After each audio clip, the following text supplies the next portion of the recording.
She stood in our kitchen like we were discussing vacation plans. "I'm giving you two choices," she said calmly. "Accept that I want him or stay out of my way." I stare at my wife of 20 years waiting for the punchline. It never came. That's when I realized she'd already rehearsed this. "My name is Mark Donovan. I'm 42 years old, and for the past 18 years, I thought I had it all figured out. Good job as a supply chain manager at a logistics company in Denver. A nice house in the suburbs, a daughter in college, and Laura, my wife of 20 years, who I believe was my partner and everything." Laura turned 40 last year. That's when things started shifting. She joined a new creative agency downtown as a digital media strategist. Her boss, Julian Vance, was one of those guys who wore expensive sneakers to the office and talked about disrupting industries while sipping organic cold brew. 40 years old, successful, and according to Laura, really in touch with the future of branding. I met him once at their agency's launch party. He shook my hand like he was doing me a favor, called me brother, and then forgot I existed the moment someone more important walked into the room. 3 months ago, Laura started coming home different. Not angry, not distant, just different. She'd talk about Julian's vision, his leadership style, his approach to life. She downloaded meditation apps. She started reading books about breaking free from societal conditioning. She even suggested we try therapy to explore new dimensions of our relationship. I thought it was a midlife thing. Turning 40 does that to people. So I listened. I supported her. I gave her space. Then came last Thursday evening. I was sitting at the kitchen table going through some logistics reports when Laura walked in. She poured herself a glass of wine, leaned against the counter, and said those words that still echo in my head. "Mark, I need to talk to you about something important." I looked up. She had that rehearsed look. Chin up, shoulders back, like she practiced this in front of a mirror. "I've been doing a lot of thinking," Laura began, swirling her wine glass. "About us, about what marriage means, about what I need to feel alive." I closed my laptop. "Okay, I'm listening." She took a breath. "I'm giving you two choices. You can either accept that I want to explore something with Julian, or you can just stay out of the way while I do." I stared at her, waiting for the punchline. When it didn't come, I actually laughed. Not because it was funny, but because the woman standing in front of me felt like a stranger. "Come again," I said. Laura sighed like I was already being difficult. "I don't want this to be a fight. I'm being honest with you. I'm not sneaking around. I'm giving you the opportunity to evolve with me." Evolve with her. That phrase was too polished, too perfectly placed. She'd rehearsed this. Maybe Julian had even helped her write it. "Julian and I connect on a level that's hard to explain," she continued, her voice softening. "It's not just physical. It's intellectual, emotional. He understands parts of me that you well. It's not a criticism, Mark, but I've grown, and I don't want to shrink myself back down to fit into who we used to be." I didn't respond, not because I didn't have anything to say, but because I knew if I spoke right then, it wouldn't be calm. She kept talking, filling the silence with words like expansion, authenticity, and enlightened relationships. Every sentence felt like it had been pulled from a podcast or a self-help book. I stood up slowly, grabbed my phone, and walked out of the kitchen without a word. I went in the bathroom, locked the door, and stared at myself in the mirror. My face didn't look angry. It didn't even look hurt. It looked focused because something had shifted in me right then. I could feel it in my spine, like a switch had flipped. She thought this was a negotiation. She had no idea I'd already made my choice. The next morning, Laura acted like nothing had happened. She made coffee, scrolled through her phone, and asked if I wanted eggs for breakfast. Her tone was casual, almost cheerful, like she just suggested we repaint the living room instead of dismantling our entire marriage. I played along. "Sure," I said, keeping my voice even. "Eggs sound good." She smiled at me, and for a second, I saw relief flash across her face. She thought I was processing. She thought I was coming around. Over the next few days, Laura started her campaign in earnest. She'd leave articles on the kitchen counter about modern relationships and polyamory.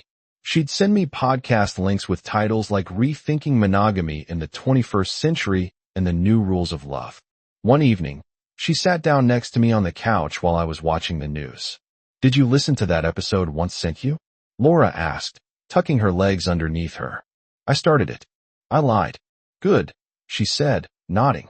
Because I really think if you give this some thought, real thought, you'll see that what I'm asking for isn't radical. It's just honest. I turned to look at her. You want me to be okay with you sleeping with your boss? She flinched slightly in my bluntness, but recovered quickly.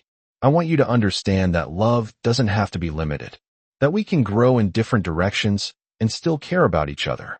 I nodded slowly like I was considering her words. I'll think about it. That's all I'm asking, Laura said, reaching over to squeeze my hand. I let her, but while she thought I was evolving, I was planning. The first thing I did was call Ben Carter, an old friend from college who'd become a divorce attorney. We met for lunch at a diner across town where nobody we knew would see us. Mark, Ben said, shaking his head after I told him everything. I've heard this story a dozen times in the past 5 years. These conscious, uncoupling types always think they're breaking new ground, but it's the same old betrayal with fancier words. What I need to do? I asked. Ben leaned back in his chair. Document everything. Text messages, bank statements, credit card receipts. If she's spending money on him or planning to leave, you need proof. Colorado's a no-fault state, but if you can show she's been using marital assets to fund an affair, it helps. She hasn't left yet. I said, she's still testing the waters. Then she's still spending your money while she figures out her next move. Ben replied. And if she files first, she controls the narrative. You need to be ready. I nodded, absorbing every word. One more thing, Ben added, his voice dropping. Don't tip your hand. Let her think you're considering her proposal. The more comfortable she gets, the more she'll reveal. I left that lunch with a clear plan. At home, I started watching Laura more carefully. Not obsessively, just attentively. I noticed how often she checked her phone, how she angled the screen away from me when a message came through, how she'd disappear into the bathroom for 15 minutes at a time. She thought she was being discreet. She wasn't. That night, I lay awake thinking about her daughter Sophie. She was in her second year at Colorado State, majoring in environmental science. Smart kid, ambitious. She had no idea what was happening at home, and I wanted to keep it that way until I had a plan. The next morning, I checked her joint bank account. Laura and I had always kept our finances merged. One checking account, one savings account, shared credit cards. It was supposed to represent trust. Now, it just represented vulnerability. I started running the numbers. Sophie's tuition for the spring semester was due in 2 months, $18,000. We had it covered in savings, but if Laura decided to bolt and drain the accounts, that money would disappear. I couldn't let that happen. Years ago, back when I first started at the logistics company, I'd opened a separate savings account that Laura didn't know about. Nothing shady, just a personal emergency fund. I've been putting away $100 here and there whenever I got bonuses or overtime pay. Over the years, it had grown to about $32,000. My rainy day fund. Well, it was pouring now. I transferred another $5,000 from our joint account into that hidden account, spacing out the transactions to make them look like normal expenses. Gas, groceries, a phantom car repair. Nothing. Laura, a question. Then I did something that made my stomach turn. I called Sophie. Hey, Dad. She answered, sounding cheerful. What's up? Hey, sweetheart. Just checking in. How are classes going? We talked for a few minutes about her coursework and her roommate situation. Then I steered the conversation where I needed it to go. Listen, Soph, I want to talk to you about something. I said carefully. Your tuition payment is coming up soon, and I'm going to handle it directly this time. I'll send it straight to the bursar's office. Okay, she said, sounding a little confused. Is everything all right? Everything's fine. I lied. I just want to make sure it's taken care of early. You focus on your studies. Thanks, Dad. You're the best. After we hung up, I sat in my truck in the parking lot of grocery store and let out a long breath. I just protected my daughter's future without her even knowing it was at risk. That evening, Laura mentioned she was going to a team bonding event at Julian's agency on Friday night. It's just drinks and networking, Laura explained, applying lipstick in the hallway mirror. I should be home by 10 o'clock. Sounds fun, I said. Tell Julian I said hi. She paused, met my eyes in the mirror, and smiled. You're really trying, aren't you? I'm thinking about what you said. I replied about growth. Laura walked over and kissed my cheek. Thank you for being open-minded. The second she left, I opened my laptop and logged into our shared credit card account. I wanted to see where she'd been spending money lately. Sure enough, there it was. A hotel charge from 2 weeks ago, the Riverside in downtown Denver. $240. I referenced the date with my own calendar. I'd been at a supply chain conference in Boulder that night. She'd already slept with him. This wasn't a proposal. It was a confession after the fact. I screenshotted everything and emailed it to myself at a separate email address Laura didn't know about. Ben was right. The more comfortable she got, the sloppier she became. Laura came home from her team bonding event at 11:30, not 10 o'clock. Her makeup was smudged and she had that loose, relaxed look people get after a few drinks or something else. How was it? I asked from the couch, keeping my tone light. Great, she said, kicking off her heels. Really great. Julian gave this amazing talk about authenticity and branding. It was inspiring. Sounds like it, I said. She headed upstairs without another word, and I heard the shower turn on a few minutes later. While she was washing off whatever evidence she needed to wash off, I made my move. Her phone was charging on the kitchen counter. I'd watched her enter her passcode enough times to memorize it. Our anniversary backward. The irony wasn't lost on me. I unlocked it and opened her messages. The text between Laura and Julian went back 6 months. 6 months of planning, flirting, justifying, but it was the thread with Chloe Hayes, Laura's best friend since college, that really gutted me. Laura, I told him tonight, gave him the 2 options, Chloe. And Laura, he's processing. I think he'll accept it. Mark's always been easygoing. Chloe, what if he doesn't? Laura, then I'll move forward anyway. I'm not putting my life on hold anymore. I kept scrolling, my jaw clenching tighter with each message. Chloe, Julian really does it for you, huh, Laura? God, yes. He makes me feel 25 again. Mark's a good guy, but he's so predictable. I need more than predictable right now. Chloe, I get it. You deserve to feel alive. Laura, exactly. And honestly, Julian's not the only one I'm interested in. There's this marketing director at a client company who's been flirting with me. I might explore that too. My stomach turned. This wasn't about Julian. This was about Laura reinventing herself as someone who didn't need commitment or loyalty, just validation. I took screenshots of everything and emailed them to my secure account. Then I put the phone back exactly where I found it. When Laura came downstairs in her robe drying her hair, I was watching TV like nothing had happened. You coming to bed? She asked. In a bit, I said. She shrugged and went upstairs. I sat there in the dark, staring at the screen without really seeing it. My wife wasn't just having an affair. She was building an entirely new life. One where I was optional at best and obsolete at worst. The next morning, I called Ben again. I've got the texts, I told him. And hotel receipts. It's worse than I thought. Ben was silent for a moment. How much worse? She's not just seeing him. She's planning to see other people, too. This isn't an affair. It's a pattern. Ben sighed. Mark, I hate to say this, but you need to move fast. If she's already emotionally checked out, it's only a matter of time before she files for divorce on her terms. You need to file first. I'm not ready yet, I said. Then get ready, Ben replied. Because she's already 3 steps ahead of you. I need a perspective from someone who'd been through the long haul. So, I drove to my parents' place in Boulder that Saturday. Dad was 71, Mom was 68, and they'd been married for 49 years. If anyone could tell me whether I was overreacting or justified, it was them. Mom made coffee while Dad and I sat on the back porch. He knew something was wrong the second he saw my face. What's going on, son? He asked. I told him everything. The ultimatum, the affair, the text, the plans. I laid it all out without sugarcoating anything. Dad listened without interrupting. His weathered hands folded on the table. When I finished, he was quiet for a long moment. Your mother and I had rough patches. He finally said, every marriage does, but there's a difference between working through problems and asking permission to betray someone. She thinks she's being honest. I said, like that makes it okay. Dad shook his head. Honesty without respect is just cruelty with better packaging. She's not being honest. She's managing you. There's a difference. Mom came out with the coffee and sat down. She'd obviously been listening from inside. "Mark, honey, let me ask you something," Mom said gently. "If you stay, can you ever look at her the same way again?" I thought about that question. Really thought about it. "No," I admitted. "I can't."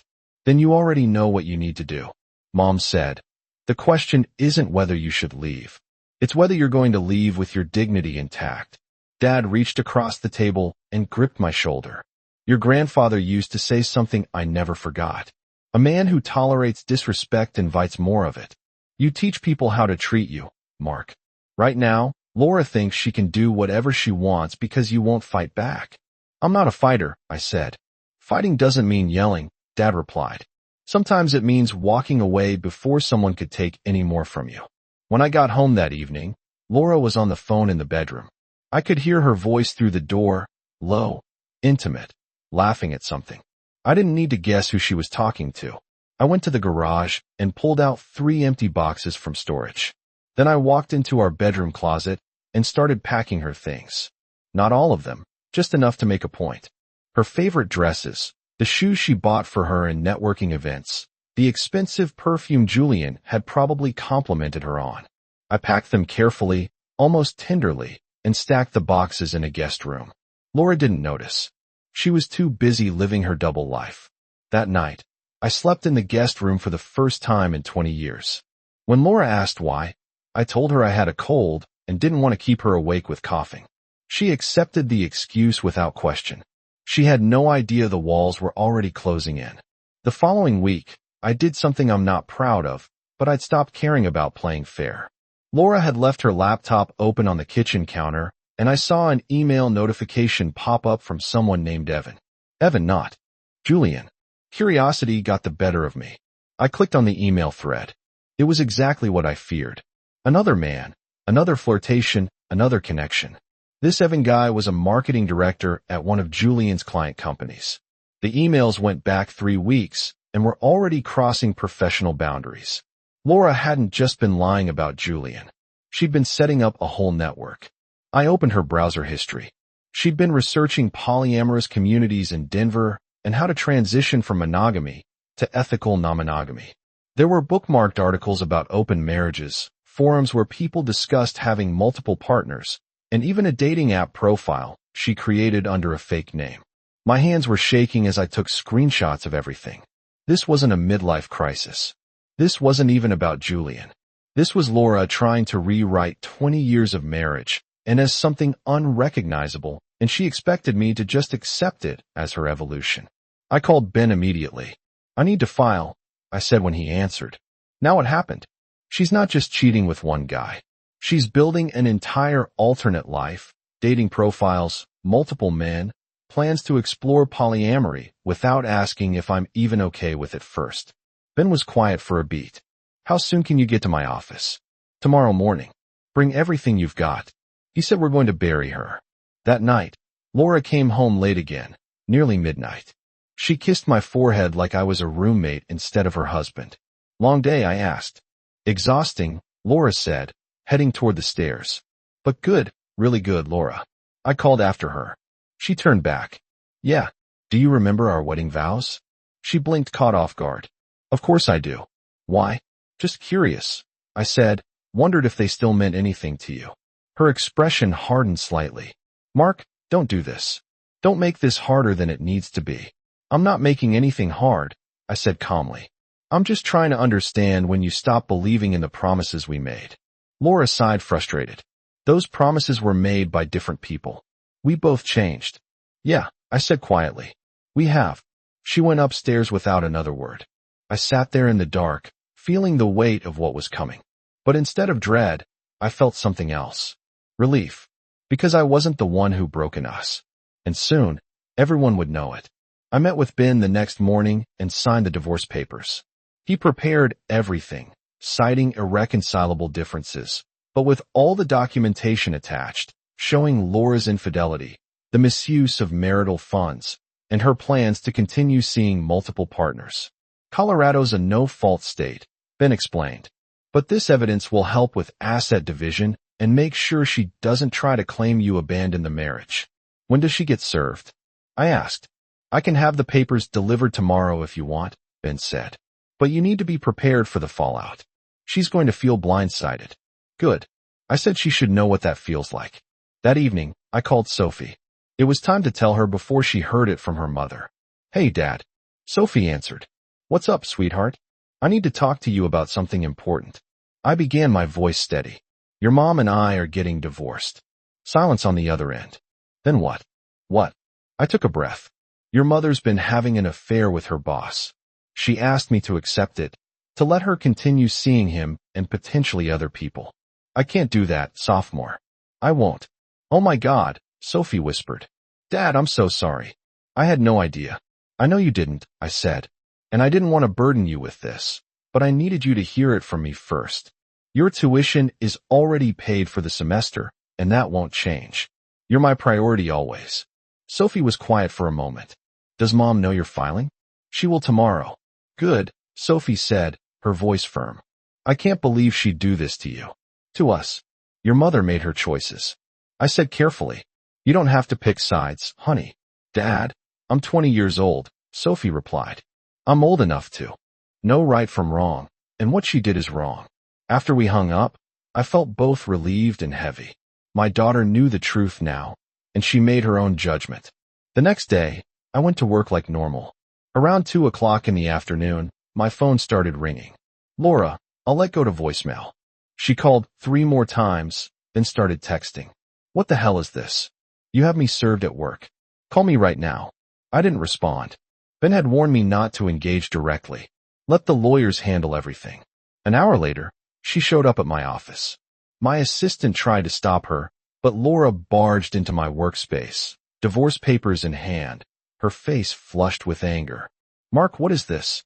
Laura demanded, waving the papers. I looked up calmly from my computer. It's a divorce petition. I thought that was pretty clear. You can't just do this without talking to me first. I tried talking to you, I said evenly.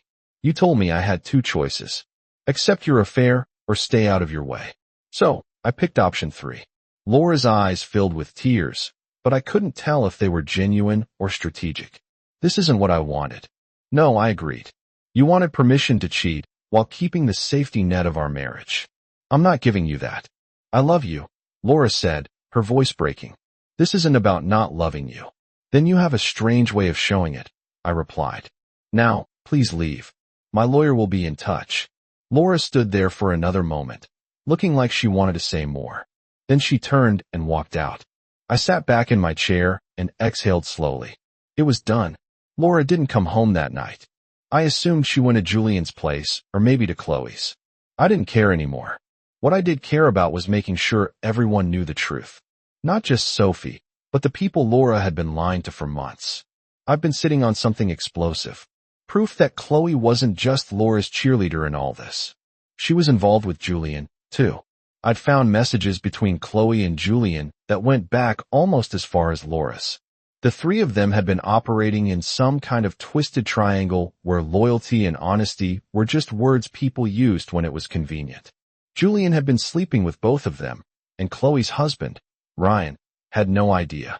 Ryan was a decent guy, a civil engineer like me. Actually, we met a few times at barbecues and holiday parties. He didn't deserve what was happening to him any more than I did. So I called him. Ryan, it's Mark Donovan, I said when he answered. Laura's husband. Hey, Mark. Ryan said, sounding friendly. What's going on? I need to meet with you. I said, it's important, and it's about Chloe. We met at a bar near his house that evening. I brought printed copies of the messages between Chloe and Julian along with screenshots showing the timeline of their affair. Ryan's face went pale as he read through them. Jesus Christ, he muttered. How long has this been going on? At least for months, I said. Maybe longer. She and Laura were covering for each other. Ryan set the papers down and rubbed his face with both hands. I thought we were solid. I thought she was happy. So did I said quietly.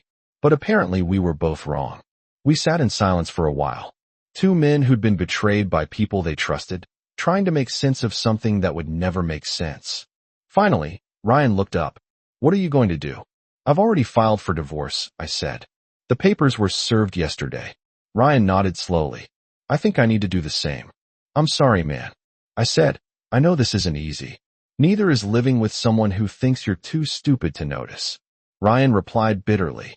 The next evening, Laura finally came home. She walked in like she still belonged there, dropping her purse on the counter. We need to talk, Laura announced. No, we don't, I said. Everything goes through the lawyers now. Mark, please, she said, her voice softening. Can we just have one conversation without all this hostility? Hostility? I repeated. Laura, you destroyed our marriage and then acted like I was the problem for not accepting it. You don't get to ask for civility now. She stepped closer. I made mistakes. I know that, but we can still fix this. No, we can't, I said firmly. And just so you know, Ryan knows about Chloe and Julian. Laura's face went white. What? I told him everything. I said, because he deserved to know the truth, just like I did. You had no right. I had every right. I cut her off. You and Chloe thought you could play your games without consequences. Now you're both dealing with them. Laura's shock turned to anger. You're destroying lives. No, I said quietly. You destroyed them. I'm just making sure everyone knows who's responsible. She stared at me like she was seeing a stranger. Good, because that's exactly what I'd become to her. 2 weeks after serving Laura with divorce papers, her family requested a meeting. I almost declined, but something told me I needed to face them one last time. Laura's parents lived in a quiet neighborhood in Lakewood. When I arrived, the entire family was there. Her mother, Helen, her father, David, and her younger sister, Emily. Laura sat on the couch, looking smaller than I'd ever seen her. David started talking before I even sat down. Mark, we need to understand what happened here. Laura says, you blindsided her with divorce papers without giving her a chance to work things out. I set my phone on the coffee table. That's interesting because she gave me 2 choices. Accept her affair or watch it happen. I chose a third option. Helen leaned forward.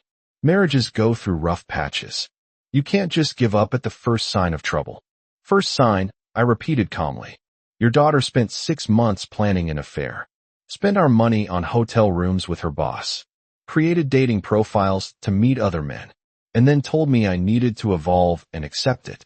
That's not a rough patch. That's a demolition. Emily crossed her arms. You were always kind of controlling, Mark. Maybe if you'd given Laura more freedom. I pulled out my phone and opened a folder of screenshots. Let me show you what freedom looks like. I turned the screen toward them. Messages between Laura and Julian. The calendar bookings. The text with Chloe where Laura talked about how easy I was to manage. The conversation where she discussed pursuing other men after Julian. The room went silent as they passed the phone around. David's face turned red as he read. Helen's hand went to her mouth. Emily just stared at the screen. Laura, David finally said, his voice tight. Is this true? Laura's eyes filled with tears. I was trying to find myself. I was trying to be honest. Honest. David cut her off. You lied to everyone. To Mark, to us, to yourself. This isn't finding yourself. This is destroying your family. Helen looked at me. Her expression pained. Mark, I'm so sorry. We had no idea. I know you didn't, I said quietly. But you needed to see the truth. Laura stood abruptly. You're all acting like I'm some kind of monster. I just wanted to be happy at everyone else's expense, I said, standing to face her. You wanted to keep the security of our marriage while exploring other options. You wanted to have everything without sacrificing anything. That's not happiness, Laura. That's selfishness. I loved you, Laura whispered. No, I replied. You loved the idea of me being there while you did whatever you wanted. That's not the same thing. I turned to her parents. I didn't come here for your approval. I came here so you'd know the truth before Laura rewrites it. The divorce is happening. Sophie knows everything, and she's made her choice. You can believe whatever you want, but I'm done defending myself against someone who never respected me to begin with. I walked toward the door, but David stopped me. Mark, he said, extending his hand. For what it's worth, you're doing the right thing. You're a good man. You deserved better than this. I shook his hand, nodded to Helen and Emily, and walked out. Behind me, I heard Laura started cry, but I didn't turn back. For months later, the divorce was finalized. Laura got the house. I didn't want it anymore. Too many memories of a life that turned out to be a lie. I took my half of the retirement accounts, my truck, and my dignity. Sophie came home from college that weekend to help me move into my new apartment, a modern two-bedroom place closer to downtown Denver. It wasn't big, but it was mine. I'm proud of you, Dad, Sophie said as we unpacked boxes in the living room. I know this wasn't easy. It was necessary, I replied. Sometimes walking away is the strongest thing you can do. We ordered pizza and spent the evening setting up furniture. At one point, Sophie's phone buzzed. She glanced at it and frowned. Mom's texting me again, she said, asking if I'll come visit her. You don't have to decide right now, I told her. I already decided, Sophie said firmly. She made her choices. Now she gets to live with them. Maybe someday I'll be ready to talk to her, but not now. I pull my daughter into a hug. I love you, kiddo. Love you too, Dad. A few weeks later, I ran into Ben at a coffee shop. He was with a woman around my age. Attractive, professional-looking, with kind eyes. Mark, Ben called out. Come meet someone. This is Sarah. She works at the firm as a paralegal. Sarah smiled and shook my hand. Ben's told me about you. I'm glad things worked out in your favor. Thanks, I said. Still adjusting, but I'm getting there.